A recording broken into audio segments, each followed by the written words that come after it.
when my husband, Michael, passed away 3 years ago. It felt as though my entire world had collapsed into silence. Every sound in the house reminded me of him. The faint hum of his favorite radio station, the clink of his coffee mug, the way the front door creaked when he came home from work. Grief has a strange way of making time stand still. I found myself clinging to the little things he left behind. His shirts that still smelled of cologne, his books with notes scribbled in the margins, and most of all, his car. That old silver sedan wasn't just a vehicle. It was a memory in motion. Every scratch on its bumper, every faded stain on the seat carried a story from our years together. After Michael's passing, I tried to keep things together. Life insurance helped a bit, but raising our daughter, Emma, and paying off the house wasn't easy. I moved slowly, working part-time at the library and managing what little savings we had. When Emma graduated from college and married, I was proud but lonely. I thought she understood what that car meant to me. It was the only thing of her father's I refused to sell. But life has its cruel ways of showing who truly respects your pain. It started subtly. Emma and her husband, Ryan, began talking about helping me downsize. "You don't need such a big house, Mom," she'd say, with a bright smile that didn't reach her eyes. "It's time for you to enjoy life, maybe travel."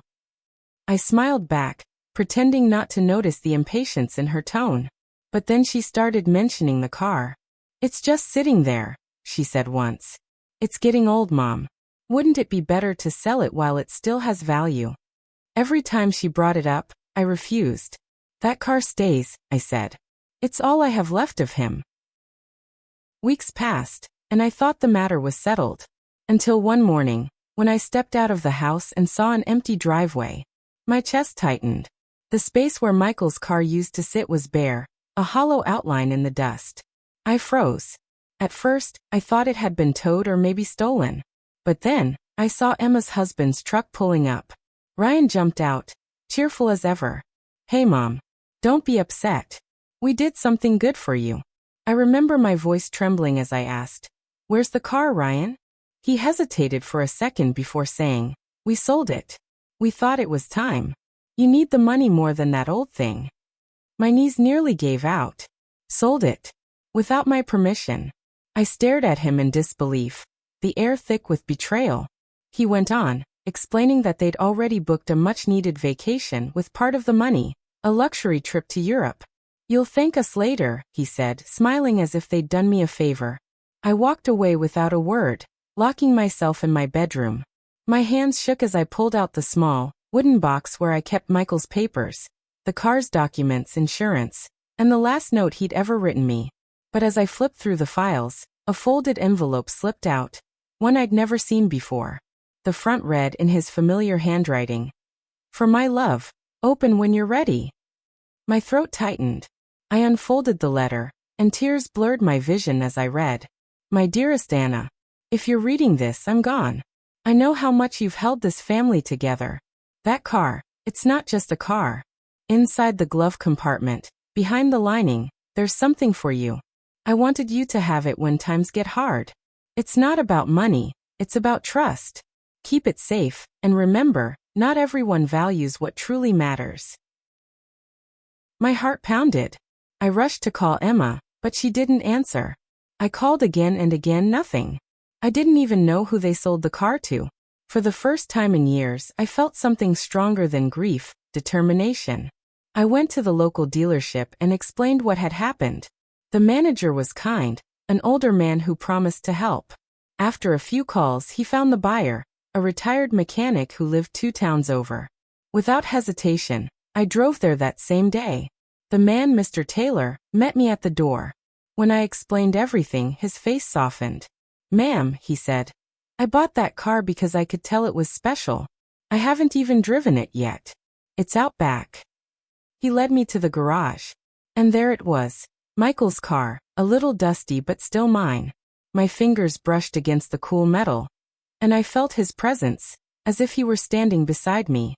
Mr. Taylor nodded when I told him about the letter. "Go ahead," he said. "Check the glove box." I opened it carefully, pulling out the lining like Michael had described. My hands touched something solid, a small envelope wrapped in plastic. Inside was a sealed letter and a key. I opened the letter and gasped. Anna. This key opens a safe deposit box under your name at First Citibank. I couldn't tell you before. I wanted you to live without worry. Everything I saved from my company, my retirement, and the house I sold before we moved, it's all there. You've already given enough. This is my gift to you. I stood there, tears streaming down my face. Mr. Taylor handed me a tissue quietly. He must have loved you deeply, he said. The next morning, I went to the bank. The manager verified everything and led me to the safe deposit box. Inside were several documents and bonds, more than enough to secure my future. But what struck me most wasn't the money, it was another note. If anyone ever betrays your kindness, remember, truth always finds its way home. A week later, Emma and Ryan returned from their vacation, looking radiant and carefree, until they saw the car parked in my driveway. Emma froze. Mom, how? She started, but I cut her off. I found his letter, I said. And I found out who you've become. Her face paled. Ryan stepped forward, muttering something about misunderstandings, but I raised my hand. You sold what you had no right to. But that's the thing about greed, it always exposes itself. I didn't yell. I didn't cry. I just handed them both copies of the legal notice I had prepared, removing them from my will and reclaiming the funds they had taken. They left speechless, the weight of their actions finally settling on their faces. Now, months later, I sit on the porch watching the sunset reflect off Michael's car. The engine hums gently as if whispering that he's still here, guiding me. The letter stays in my purse, a reminder that love, even in death, protects the honest. So when people ask me why I kept that old car for so long, I smile. Because sometimes, what others see as old and useless carries the last heartbeat of someone who truly cared.